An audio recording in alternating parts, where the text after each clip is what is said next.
Hello everyone. അപ്പോൾ എല്ലാവർക്കും പുതിയൊരു വീഡിയോയിലേക്ക് സ്വാഗതം. അപ്പോൾ ഇന്നത്തെ വിശേഷം എന്ന് പറയുന്നത് ഒരു 4:30 ആയപ്പോഴത്തേക്ക് ഞങ്ങൾ ഇപ്പോൾ ഒലോക്കോട് പാലക്കാട് ജംഗ്ഷൻ റെയിൽവേ സ്റ്റേഷനിലേക്ക് എത്തിയിട്ടുണ്ട്. നമ്മുടെ ട്രെയിനാണ് ഇപ്പോൾ വന്നുകൊണ്ടിരിക്കുന്നത്. നമ്മൾ ആലപ്പുഴ എക്സ്പ്രസ്സിൽ എറണാകുളത്തേക്ക് ഒരു ഫാമിലി ഫ്രണ്ടിൻ്റെ ഒരു ഫംഗ്ഷൻ അറ്റൻഡ് ചെയ്യാൻ വേണ്ടി പോവുകയാണ്. ഈ മഴ ഒരു രക്ഷയില്ല, ചുമ്മാ മഴ പെയ്തുകൊണ്ടിരിക്കുകയാണ്. പക്ഷേ ട്രെയിൻ യാത്രയ്ക്ക് അതൊരു വൈബ് തന്നെ ആയിരിക്കും. പക്ഷേ സൈഡ് സീറ്റൊക്കെ കിട്ടണം. അപ്പോൾ ഞാനാണെങ്കിൽ ഏകദേശം 7 വർഷങ്ങൾക്ക് ശേഷം ഇപ്പോഴാണ് ട്രെയിനിൽ കയറുന്നത്. ചോട്ടുവിൻ്റെ ഫസ്റ്റ് എക്സ്പീരിയൻസാണ് ട്രെയിനിൽ ഉള്ളത്. അപ്പോൾ അതൊക്കെ ഇങ്ങനെ എൻജോയ് ചെയ്ത് പോകാമെന്ന് വിചാരിക്കുന്നു. കയറിയ പാടെ 2 പേരും മേളിലങ്ങ് ഇരിപ്പുറച്ചു. പിന്നെ അവിടെ ഇരുന്ന് കുറേ നേരം കളിച്ച് മതിയായപ്പോഴത്തേക്കും ചോട്ടു പയ്യെ അങ്ങ് ഉറങ്ങി. ചോട്ടു മാത്രമല്ല, മീട്ടുവും ഒരു സൈഡിൽ നിന്ന് ഉറക്കമായി. പപ്പയും നീനും ആണെങ്കിൽ അവർ 2 പേരും 2 ഫോണുമായിട്ട് അവരുടെ ഇതിൽ അവരിയ്ക്കുവാണ്. പിന്നെ അമ്മയാണെങ്കിൽ അമ്മ മഴയൊക്കെ ആസ്വദിച്ച് അങ്ങ് വിദൂരതയിൽ കണ്ണു നട്ട് അമ്മ ഇരിക്കുവാണ്. പിന്നെ അമ്മയുടെ ഇപ്പോഴത്തെ മൂഡ് എന്താണെന്ന് അറിയണമെങ്കിൽ, അമ്മ ഹാപ്പിയാണോ സാഡാണോ എന്ന് അറിയണമെങ്കിൽ അമ്മയുടെ വാട്സപ്പ് സ്റ്റാറ്റസ് നോക്കിയാൽ മതി. അപ്പം ഞാനതൊന്ന് ചെക്ക് ചെയ്തായിരുന്നു. ഇപ്പോൾ ആളിത്തിരി പീസ്ഫുള്ളാണ്. അപ്പം അങ്ങനെ ഇപ്പോൾ എറണാകുളത്ത് സൗത്ത് സ്റ്റേഷനിലേക്ക് എത്താറായി. ഇനി ഇവിടെ നിന്ന് നമ്മൾ ഊബർ ബുക്ക് ചെയ്തിട്ട് വേണം നമുക്ക് നമ്മുടെ ഡെസ്റ്റിനേഷനിലേക്ക് എത്താൻ. നമ്മുടെ ഹോട്ടലിലെത്തിയിട്ടുണ്ട്. ഇവിടെ വെച്ചാണ് ഫംഗ്ഷൻ നടക്കുന്നത്. അമ്മയും ചോട്ടുവും മീട്ടവും ഡ്രസ്സൊക്കെ ചേഞ്ച് ചെയ്ത് എല്ലാവരും സെറ്റായി. ഇവിടെ നിന്ന് ജ്യോതിയുടെ ഫിക്സേഷൻ സെറമണിയാണ് നടക്കുന്നത്. അപ്പോൾ അത് അറ്റൻഡ് ചെയ്യാൻ വേണ്ടിയിട്ടാണ് ഞങ്ങളിന്ന് പാലക്കാട് നിന്ന് എറണാകുളത്തേക്ക് വന്നേക്കുന്നത്. അപ്പോൾ ജ്യോതി ഇപ്പോൾ സ്റ്റേജിലേക്ക് കയറാൻ പോവുകയാണ്. ജ്യോതിയും ജ്യോതിയുടെ പാരൻസും ഉണ്ട്. ജ്യോതി ഇന്നൊന്ന് കാണാൻ നല്ല അടിപൊളി ഒരു പ്രിറ്റി ഡോൾ പോലെയുണ്ട്. നല്ല മേക്കപ്പും കാര്യങ്ങളൊക്കെ ചെയ്ത് നല്ല അടിപൊളിയായിട്ടുണ്ട്. അപ്പോൾ ഇനി നമ്മൾ കാണുന്ന ഇതാണ് നമ്മുടെ പയ്യൻ്റെ അമ്മയും അച്ഛനും. ഇതാണ് നമ്മുടെ ഇന്നത്തെ ഒരു സ്റ്റാർ. അപ്പോൾ ആദ്യമേ ജ്യോതിയുടെ ബ്രദർ ഇനി അടുത്ത് ചേഞ്ച് ചെയ്യാനുള്ള ഡ്രസ്സൊക്കെ നമ്മുടെ ഗ്രൂമിൻ്റെ കയ്യിൽ കൊടുത്തിട്ടുണ്ട്. ഞാൻ ആദ്യമായിട്ടാണ് ഇതുപോലൊരു ഫംഗ്ഷൻ അറ്റൻഡ് ചെയ്യുന്നത്. സാധാരണ ഇതെല്ലാം നമ്മൾ മൂവീസിൽ മാത്രമേ ഞാൻ കണ്ടിട്ടുള്ളൂ. ഇതുപോലൊരു ഫംഗ്ഷൻ അറ്റൻഡ് ചെയ്യാൻ കിട്ടിയതിൽ ഇതൊരു ലക്കായിട്ട് തന്നെ ഞാൻ, കാരണം ഇതുവരെ ഇതുപോലൊരു എക്സ്പീരിയൻസ് ഉണ്ടായിട്ടില്ല. ഇങ്ങനത്തെ ഒരു കൾച്ചർ കണ്ടിട്ടില്ല. നമ്മൾ സാധാരണ കാണുന്ന ഹിന്ദു വെഡ്ഡിങ്സ് അല്ലെങ്കിൽ ഹിന്ദു എൻഗേജ്മെൻറ്റ് പോലെയൊന്നുമല്ല. കുറേ വ്യത്യാസമായ കുറേ ചടങ്ങുകൾ ഇതിൽ ഉണ്ടായിരുന്നു. അപ്പോൾ അതെല്ലാം കാണാനും അതെല്ലാം എക്സ്പീരിയൻസ് ചെയ്യാനും പറ്റി. അപ്പോൾ ഈ നിൽക്കുന്ന ആളാണ് ജോബിൻ ജോൺ, എൻ്റെ കസിനാണ്. ഞങ്ങളുടെ കൂട്ടത്തിൽ ഏക ആൺതരിയാണ്. അടുത്ത് നിൽക്കുന്നതാണ് എൻ്റെ അമ്മയുടെ ബ്രദർ. ഇവരെല്ലാവരും മുംബൈയിൽ സെറ്റിൽഡാണ്. ഒരു 7 വർഷത്തിന് ശേഷമാണ് ഇപ്പം നമ്മളെല്ലാവരും ഒന്ന് മീറ്റ് ചെയ്യുന്നത്. ഈ പിങ്ക് സാരിയാണ് നമ്മുടെ ജ്യോതിയുടെ സിസ്റ്റർ പ്രീതി. ജ്യോതിക്ക് ഇപ്പോൾ നമ്മുടെ പയ്യൻ്റെ വീട്ടിൽ നിന്ന് അടുത്ത് ചേഞ്ച് ചെയ്യാനുള്ള ഡ്രസ്സ് കൊടുത്തേക്കുവാണ്. ഇനി ഇത് ജ്യോതി ചേഞ്ച് ചെയ്തിട്ട് വരും. അങ്ങനെ 2 പേരും ഡ്രസ്സൊക്കെ ചേഞ്ച് ചെയ്ത് വന്നു. എനിക്കിതിൽ ഇഷ്ടപ്പെടാത്ത ഒരു ചെറിയ കാര്യം, അത് അത്ര വലിയ കാര്യമൊന്നുമല്ല എങ്കിലും എന്താ പറയുക, ജ്യോതിയുടെ രണ്ടാമതൊട്ടിട്ട് വന്ന ഡ്രസ്സ് അത് കുറച്ച് സിമ്പിളായി പോയോ എന്നൊരു തോന്നൽ. അത് മാത്രമേ ഉള്ളൂ. ആദ്യത്തെ നല്ല അടിപൊളിയായിരുന്നു, നല്ല ഹെവി ആയിട്ട് നല്ല ബ്ലൗസൊക്കെ നല്ല അടിപൊളിയായിട്ട് ചെയ്ത്.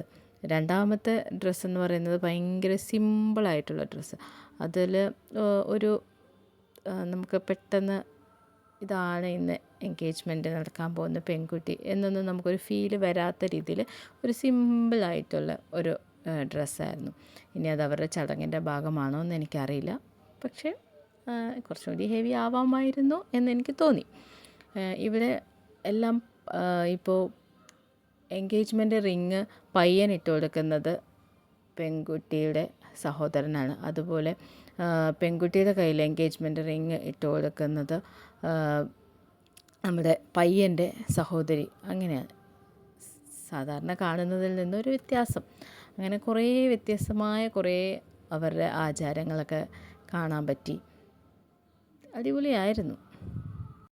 അങ്ങനെ അവരെല്ലാവരുടെയും സാന്നിധ്യത്തിൽ, ഫാമിലിയുടെയും ഫ്രണ്ട്സിൻ്റെയും എല്ലാവരുടെയും സാന്നിധ്യത്തിൽ അവർ 2 പേരും ഹാപ്പിലി എൻഗേജ്ഡായി. ഇവിടെ ഈ പരിപാടികളൊക്കെ നടക്കുമ്പോൾ അപ്പുറത്തെ സൈഡ് അപ്പവും കൊച്ചുമക്കളും കൂടി ഭയങ്കര കളിയിലാണ്.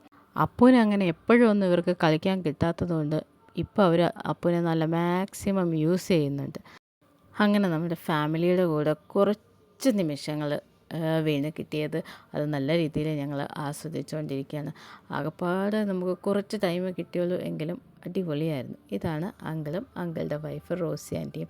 ഇവിടെ മോനു ചേച്ചിയും ഹസ്ബൻഡും 2 പിള്ളേരും മിസ്സിങ് ആണ്. അവരുടെ ഒരു ചെറിയ കുറവ് കൂടി അവിടെ ഉണ്ടായിരുന്നുള്ളൂ. അപ്പോൾ ഇനി ഇവിടുത്തെ പരിപാടികളൊക്കെ കഴിഞ്ഞു. അടുത്തിനി നമുക്ക് ഫുഡ് അടിക്കാൻ പോകാൻ സമയമായി. അപ്പോൾ ആദ്യത്തെ ട്രിപ്പിൽ തന്നെ, ആദ്യത്തെ അല്ല, രണ്ടാമത്തെയോ മൂന്നാമത്തെയോ പന്തിയിൽ പപ്പയും അമ്മയും മീറ്റുവും കൂടി ഇരുന്നു. മീറ്റു ആണെങ്കിൽ ഭയങ്കര സദ്യയൊക്കെ കഴിക്കാനിരിക്കുമ്പോൾ അവൾക്ക് വേണ്ടാത്തതുണ്ടെങ്കിൽ അവൾ വേണ്ട എന്ന് തന്നെ പറയും. അതെനിക്ക് തോന്നുന്നു ഇപ്പോഴത്തെ കുട്ടികളുടെ ഒരു പ്രത്യേകതയാണെന്ന് തോന്നുന്നു. ഞാനൊക്കെ ആണെങ്കിൽ നോ പറയാൻ കുറച്ച് മടിയുള്ളൊരു ടൈപ്പാണ്. അത് എൻ്റെ മാത്രം കുഴപ്പമാണോ അതെൻ്റെ കൂട്ടത്തിൽപ്പെട്ട എല്ലാവരും അങ്ങനെയാണോ എന്നെനിക്കറിയില്ല. പക്ഷേ മീറ്റു ആണെങ്കിൽ എവിടെ നോ പറയണം എന്ന് കൃത്യമായിട്ട് അറിയാം. അവൾക്ക് വേണ്ടെങ്കിൽ വേണ്ട, ആ ഒരു ക്യാരക്ടറാണ് മീറ്റുവിന്. ഫുഡിൻ്റെ കാര്യം പറയേ വേണ്ട, നല്ല അടിപൊളി സദ്യയായിരുന്നു. അടിപൊളി എന്ന് വെച്ചാൽ നല്ല അടിപൊളി സദ്യയായിരുന്നു. 2 ടൈപ്പ് റൈസൊക്കെ ഉണ്ടായിരുന്നു. വൈറ്റ് റൈസും ഉണ്ടായിരുന്നു, അല്ലാതെ നമ്മുടെ മട്ട റൈസും ഉണ്ടായിരുന്നു. നമ്മളിങ്ങോട്ട് വരുന്ന വഴിക്ക് വിളിച്ച ഊബറിലെ ഡ്രൈവർ ചേട്ടൻ പറഞ്ഞായിരുന്നു ഇവിടെ എറണാകുളത്ത് ഒരു അടിപൊളി കാറ്ററിംഗ് സർവീസ് ഉണ്ട്, അക്ഷയ എന്നാണ് പേര്. അവരുടെ ഫുഡ് ഭയങ്കര സൂപ്പറാണ്. പക്ഷെ ഒട്ടും പ്രതീക്ഷിച്ചില്ല നമുക്ക് ഇന്ന് ഫുഡ് അവരുടെ വകയായിരുന്നു. അങ്ങനെ ഫുഡൊക്കെ കഴിച്ചു കഴിഞ്ഞ് ഞങ്ങളിപ്പോൾ ഇനി എല്ലാവരോടും കുറച്ച് നേരമൊക്കെ അവിടെയൊക്കെ സംസാരിച്ചൊക്കെ ഇരുന്ന് ബായിയൊക്കെ പറഞ്ഞ് ഞങ്ങൾ പോവാണ്. അങ്കിളും ആൻറ്റിയും അവരെല്ലാം ആൻറ്റിയുടെ റിലേറ്റീവ്സിൻ്റെ വീട്ടിലേക്കൊക്കെ പോവും. അപ്പോൾ ഞങ്ങൾ ഇനി തിരിച്ച് പാലക്കാടേക്ക് പോവുകയാണ്. ഇനി ഇവരെയൊക്കെ എപ്പോഴാണ് കാണാൻ പറ്റുന്നതെന്ന് അറിയില്ല. ഇനി എത്ര വർഷങ്ങൾക്ക് ശേഷമാണ് കാണാൻ പറ്റുന്നത് അറിയില്ല. എത്രയും പെട്ടെന്ന് തന്നെ കാണാൻ പറ്റട്ടെ എന്ന് തന്നെയാണ് നമ്മൾ വിചാരിക്കുന്നത്. അപ്പോൾ ഇനി നമ്മൾ അവരോടൊക്കെ ബായ് പറഞ്ഞ് അടുത്തിനി നമ്മൾ പാലക്കാടേക്ക് പോവുകയാണ്. അതുപോലെ തന്നെ അവിടുന്ന് കല്യാണം കഴിഞ്ഞ ലേഡീസിന് നമുക്ക് റിട്ടേൺ ഗിഫ്റ്റ് കിട്ടിയായിരുന്നു. നല്ല അടിപൊളിയായിട്ടുള്ള ഒരു കീ ഹോൾഡറും പിന്നെ ഒരു കുഞ്ഞി വിളക്കും. നല്ല രസമുണ്ടായിരുന്നു. ഒരു സിൽവർ കളറുള്ള ഒരു കുഞ്ഞ് പീക്കോക്കിൻ്റെ ഡിസൈനൊക്കെ ഉള്ളൊരു നല്ലൊരു വിളക്ക്. അത് ഞാൻ സൂക്ഷിച്ച് വെച്ചിട്ടുണ്ട്. അപ്പോൾ ഇനി ഞങ്ങൾ ഓട്ടോ പിടിച്ചു. ഇനി അടുത്ത് നമ്മൾ മെട്രോയിലേക്ക് പോവുകയാണ്. നമ്മൾ രാവിലെ വന്നപ്പോൾ തന്നെ ആ ഊബർ ചേട്ടൻ പറഞ്ഞായിരുന്നു ഊബർ വിളിക്കുന്നതിനേക്കാളും നല്ലത് നിങ്ങൾ മെട്രോയിൽ കയറുന്നതാണ്, അതാണ് കുറച്ചും കൂടി എളുപ്പം എന്നൊക്കെ. എന്നാലും ചോട്ടുവിനൊരു മെട്രോ എക്സ്പീരിയൻസ്, അവൾക്ക് അതിനെക്കുറിച്ചൊന്നും ഒന്നും അറിയില്ല, ഒന്നും മനസ്സിലാവില്ല. എങ്കിലും അവൾ ഒന്ന് കയറ്റാമെന്നൊക്കെ വിചാരിച്ച് ഞങ്ങൾ പേട്ട സ്റ്റേഷനിലേക്കാണ് വന്നത്. അവിടെ നിന്ന് നമ്മൾ നമ്മുടെ എറണാകുളം സൗത്ത് റെയിൽവേ സ്റ്റേഷനിലേക്ക് പോവാണ്. അപ്പോൾ നമ്മൾ മെട്രോയിലേക്ക് കൂടിയാണ് പോകുന്നത്. ചോട്ടുവിൻ്റെ ഫസ്റ്റ് എക്സ്പീരിയൻസ് ആവട്ടെ എന്നൊക്കെ വിചാരിച്ചൊക്കെയാണ് പോകുന്നത്. പക്ഷേ ഒരു കാര്യമില്ല, അവൾക്ക് ഒരു ഭാവവ്യത്യാസമില്ല, ഒരു ഭാവമാറ്റവുമില്ല. അവൾക്ക് ഇതൊന്നും ഒട്ടും മനസ്സിലാവുന്നുമില്ല. ഞങ്ങൾ എസ്കലേറ്ററിലാണ് കയറിയത്. അമ്മ സ്റ്റെയർ വഴിയാണ് വന്നത്. പക്ഷേ ആദ്യം അമ്മയാണ് എത്തിയത്. ഞങ്ങൾ അതിന് ശേഷമാണ് മുകളിലേക്ക് എത്തിയത്. ഇനി പിന്നെ ചോട്ടുവിന് ഇഷ്ടപ്പെട്ടില്ലെങ്കിലും കുഴപ്പമില്ല, മീട്ടുവാണെങ്കിൽ അവൾ ഹാപ്പിയാണ്. അപ്പോൾ ഇതാണ് നമുക്കുള്ള വണ്ടി വന്നു കഴിഞ്ഞു. ഇനി നമ്മളതിൽ കയറി സൗത്ത് റെയിൽവേ സ്റ്റേഷനിലേക്ക്. ചോട്ടുവിനാണെങ്കിൽ മെട്രോയിൽ കയറിയതിന് ശേഷം അവൾക്ക് അതിനകത്തൂടി ഓടിക്കളിക്കണം എന്നൊക്കെ പറഞ്ഞിരിക്കുന്നു. അവിടെ പിടിച്ച് എൻ്റെയും മീട്ടുവിൻ്റെയും ഇടയിൽ പിടിച്ച് ഇരുത്തി എൻ്റെ ദേഷ്യത്തിലാണ്, ഭയങ്കര കലിപ്പിലാണ് ആളിപ്പോൾ ഇരിക്കുന്നത്. കലിപ്പ് മൂഡ് പിന്നെ കരച്ചിൽ മൂഡായി, പിന്നെ അവളങ്ങ് ഉറക്കവുമായി. അങ്ങനെ ഞങ്ങൾ സൗത്ത് റെയിൽവേ സ്റ്റേഷനിൽ ഇങ്ങനെ ഒത്തിരി നേരം വെയിറ്റ് ചെയ്തിരുന്നു. നമ്മൾ ഇച്ചിരി ഒരു അരമണിക്കൂറോളം നേരത്തെയാണ് എത്തിയത്. അപ്പോൾ നമ്മൾ അവിടെ അരമണിക്കൂറോളം ഇരുന്നു. എന്നിട്ട് വീണ്ടും നമുക്ക് ആലപ്പുഴ ടു ചെന്നൈ വരെ പോകുന്ന എക്സ്പ്രസ്സാണ് കിട്ടിയത്. അപ്പോൾ നമ്മൾ അതിലേക്കാണ് വന്നത്. ട്രെയിനിൽ വലിയ തിരക്കൊന്നും ഇല്ലായിരുന്നതുകൊണ്ട് രാവിലെ ആയാലും അതുപോലെ ഈവനിങ് ആയാലും നമ്മുടെ യാത്ര വലിയ കഷ്ടപ്പാടൊന്നും ഉള്ളതായിരുന്നില്ല. നമ്മൾ ജനറൽ കമ്പാർട്ട്മെൻറ്റിലല്ല കയറിയത്, നമ്മൾ അല്ലാതെ റിസർവേഷൻ ചെയ്താണ് ഞങ്ങൾ പോയത്. അപ്പോൾ ജനറൽ കമ്പാർട്ട്മെൻ്റ് ആയിരുന്നെങ്കിൽ ഭയങ്കര തിരക്കായിരുന്നു, എങ്കിൽ നമ്മൾ കുറച്ച് പാടുപെടുമായിരുന്നു. പക്ഷേ ഇപ്പോൾ ഓക്കെ ആയിരുന്നു. അപ്പോൾ ഇന്നത്തെ വീഡിയോ ഇത്രയേ ഉള്ളൂ. നിങ്ങൾക്ക് ഇഷ്ടപ്പെട്ട് കാണുമെന്ന് വിചാരിക്കുന്നു. അപ്പോൾ എന്തായാലും എൻ്റെ വീഡിയോ കാണാൻ നിങ്ങൾ കാണിച്ച മനസ്സിന് ഒത്തിരി താങ്ക്സ് ഉണ്ട്. അപ്പോൾ അടുത്തൊരു വീഡിയോയുമായിട്ട് ഞാൻ വീണ്ടും വരാം. അതുവരെ എല്ലാവർക്കും ബൈ ബൈ.